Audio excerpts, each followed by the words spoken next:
네, 조금 더 자세한 내용은 김대우의 경제일기에서 살펴보겠습니다. 오늘도 김대우 박사 자리하셨습니다. 네, 어서 오세요. 안녕하세요, 박사님. 네. 자, 어제 6.17 부동산 대책 발표 이후 역시나 많은 관심이 쏠렸었는데요. 예상보다 강도가 높았다라는 평가도 있던데 시장 반응 좀 어떻게 보셨어요? 네, 사실 우리나라 부동산 시장이 어저께 6.17 대책의 그 후폭풍으로 크게 요동치고 있는 그런 모습입니다. 그동안에 정부가 21번에 걸쳐서 부동산 정책, 부동산 안정화 대책을 발표했지만 우선 그 강도 면에서 어저께 대책이 상당히 높고요.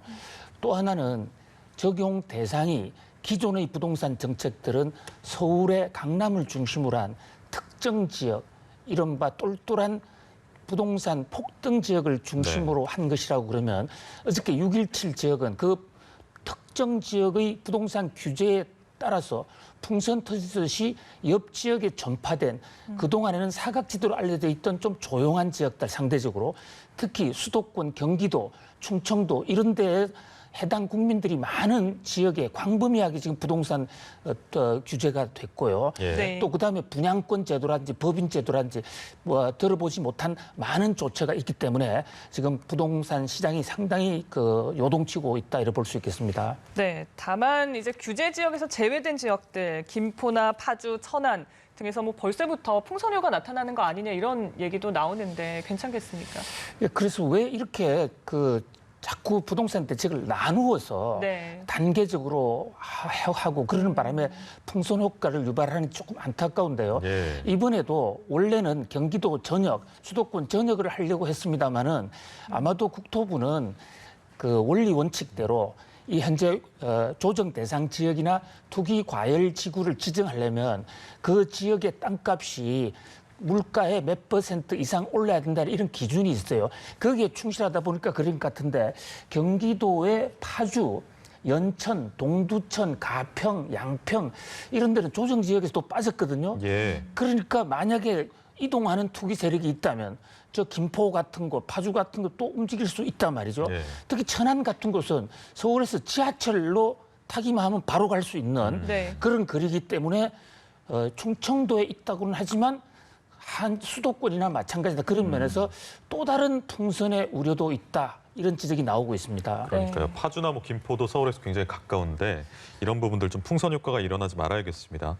대출을 막겠다는 게 이번 기본 기조기 때문에 대출이 필요 없는 현금 부자 같은 경우에는 이번 부동산 규제가 전혀 뭐 체감이 안 될 것이다라는 우려가 있는데요. 이 부분 어떻게 보십니까? 오히려 상대적으로 돈을 빌려서 대출을 받아서 부동산 시장에 진입해야 되는 중산층이라든지 또는 무주택자하고 달리 이른바 자기 현찰 여유가 많은 분들은 상대적으로 대출을 받아야 되는 사람이 탈락하기 때문에 네. 훨씬 더 쉬워지는 거죠. 그러니까요. 그래서 뭐 나가기만 하면 당첨이 될 수 있는 줍줍 투자가 가능해졌다. 물론 정부 입장에서는 그렇게 돈 많은 사람들을 도와주기 위한 것이 아니라 정부가 할 수 있는 규제가 세금이라든지 금융밖에 없다 보니까 금융을 이제 차단했는데 결과적으로는 이 서민들이나 특히 처음으로 집을 구하는 사람들, 무주택자 경우에는 자기가 모아놓은 현찰 전액을 다 한꺼번에 주면서 집을 산다는 게 거의 불가능하거든요. 그런 관점에서 좀 대책에 좀 보완책을 마련해서 예를 들면 최근에 5년 내지 10년 동안 무주택으로 있었던 사람이라든지 또는 생애 처음으로 부동산을 산 사람한테는 이런 대출 규제를 좀 적용을 일정 기간 유예하는 그런 조처가 좀 보완책이 나와야 되지 않나 그런 생각도 해봅니다. 너무 많이 집을 이렇게 사는 사람들은 취득세를 올리거나 뭐 이런 방안은 고려하기 힘든 건가요? 그렇습니다. 이제 세금을 올리는 것도 지금 취득세, 양도세 많이 올려놨죠. 그런데 세금을 올리는 문제는 이제 국회에 그 법을 바꿔야 되는 문제. 그다음에 또 이 세금은 그 금액만큼이 다른 세입자나 또는 사는 사람한테 전가가 될 수 있다 이런 면에서 효과가 조금 늦을 수가 있는데 네. 은행 대출을 막으면 살 수가 없게 되지 않습니까? 특히 이번에 이제 심각하게 많은 피해를 호소하고 있는 것은 아주 적은 집에 전세 살고 있는 사람, 그것도 돈이 없어서 전세 대출로 있는 사람, 이런 사람들이 3억짜리 집을 어디선가에 이제 구매를 하면 현재 있는 전세금을 즉시 환수한다.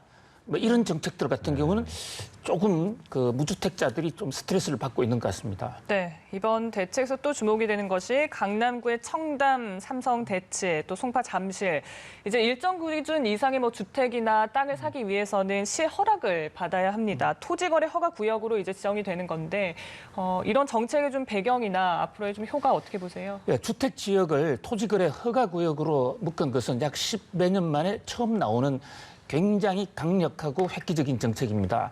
사실 주택이나 부동산도 사유재산이고 사유재산을 사고 파는 것은 자본주의 사회, 특히 우리나라 헌정질서 사회에서는 너무나 자유스럽게 할 수 있는 그게 이제 재산권을 마음대로 할 수 있어야 되는데 네. 뭐 정부 입장에서는 워낙 갑자기 부동산 가격이 뛰다 보니까 특히 지금 현재 삼성로 일대에 현대자동차의 GBC 빌딩이 올라가는 지역 또 잠실 경기장의 그 마이스 단지 이런 지역의 집값이 폭등을 하니까 이것을 주택 토지거래 허가구역으로 묶어서 앞으로는 구청장의 허가 없으면 집을 사지도 팔지도 못하게 됩니다.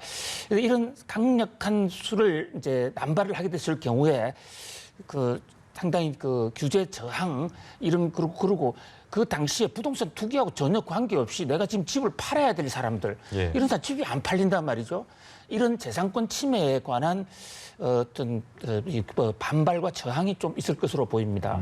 재건축 규제도 이번에 강화가 돼서요. 수도권에서는 2년 이상 거주하지 않으면 분양권을 안 줍니다. 그러니까 직전에 이사 오셔가지고 분양금 받고 뭐 이런 것들이 이제 못하게 되는 건데 이것도 시장에 많은 영향을 줄까요? 네, 저는 이번 조처 중에서 가장 직격탄으로 시민들에게 영향을 줄 수 있는 정책이 바로 재건축에 있어서 2년이 지나야만 분양권을 준다. 이 또한 재산권 침해 논란을 빚고 있는 건데요. 지금 많은 사람들이 재건축 기대 하나를 가지고 1가구 1주택으로 수십 년 기다려온 사람들이 많습니다. 그런데 2년 이상 실제 거주하지 않은 경우도 있거든요. 예를 들면 지방에 갔다든지 해외에 갔다든지 이럴 경우에 통산을 해보니까 2년이 안 된다. 그러면 10여 년 이상 기다려왔는데 이제 재건축 분양 못 가고 현금 청산을 해야 되는 이런 정말 그야말로 천병력 같은 사태가 터져서 지금 엄마 아파트라든지 이런 대표적인 재건축 단지는 일부 사람들이 멘붕 상태고요. 그렇게 되면 그 사람들은 빠른 속도로 지금 들어와야 돼요. 집으로 들어와서 있는 세입자를 내보내고 그 과정에서 전세값이 좀 올라갈 가능성도 있고 여러 가지 지금 시장이 요동치고 있는 측면이 많습니다. 네, 6.17 대책 짚어봤고요. 다음 주제로 좀 넘어가 보면 국산 보톡스, 메디톡신이 퇴출당했습니다. 우선 퇴출 사유부터 좀 짚어주실까요? 한마디로 이 약을 검사받을 때 식약처에 낸 서류가 엉터리고 또 식약처에 낸 원액과 다른 원액을 사용해서 보톡스를 만들었다 해서 그동안에 만들어 왔던 이 메디톡스 제품인 메디톡신 세 종류의 상품에 대해서 오늘 식약처가 전격적으로 사용 허가 취소를 했습니다. 이제부터는 사용하면 범죄가 되는 것이고 네. 지금 나가 있는 것도 전부 다 회수해야 되는 그야말로 우리나라 의약사에 아주 쇼킹한 일이 지금 터졌어요. 우선 이 업체가 식약처에 제출한 원액과 다른 것을 가지고 만들었다는 사실도 충격적이고 또 그런 사실을 근거로 해서 허가 취소를 하는 지금 메디소스 제품은 중국으로 나가야 되고 전 세계에 지금 나가야 되는데 이 제약 업체에서도 지금 대란이 일어나고 있습니다. 네. 마지막 질문 드릴 텐데 이렇게 잘못한 건 맞아서 허가 취소가 된 건 알겠는데 이게 14년 동안 많이 팔렸고 국산 보톡스의 대명사처럼 불렸던 제품이다 그렇습니다. 보니까 예. 시장 자체에 엄청난 영향을 미칠 것 같아요. 지금 뭐 주가도 뭐 엄청나게 떨어졌고요. 어떻습니까? 근데 당장에 시장에 미치는 영향은 그렇게 크지 않으리라고 봅니다. 왜냐하면요. 지금 이 메디톡스가 만드는 제품이 이번에 그 허가 취소된 상품은 이미 오래 전에 만든 것들이에요. 그래서 시장에 지금 재고가 조금 남아 있을 것으로는 보이지만은 그 제품이 없다고 해서 지금 메디톡스가 보톡스를 못 만들어내는 것도 아니고 메디톡스가 만들어내는 보톡스는 메디톡신 주 200이 있습니다. 그 네. 200이 주력 상품인데 그것은 이번에 규제에 들어가지는 않았어요. 그렇기 때문에 지금 당장 메디톡스가 망한다든가 또는 보톡스가 없어서 사람들이 보톡스를 맞을 수 없다든가 이런 사태는 야기되지 않을 것으로 보입니다.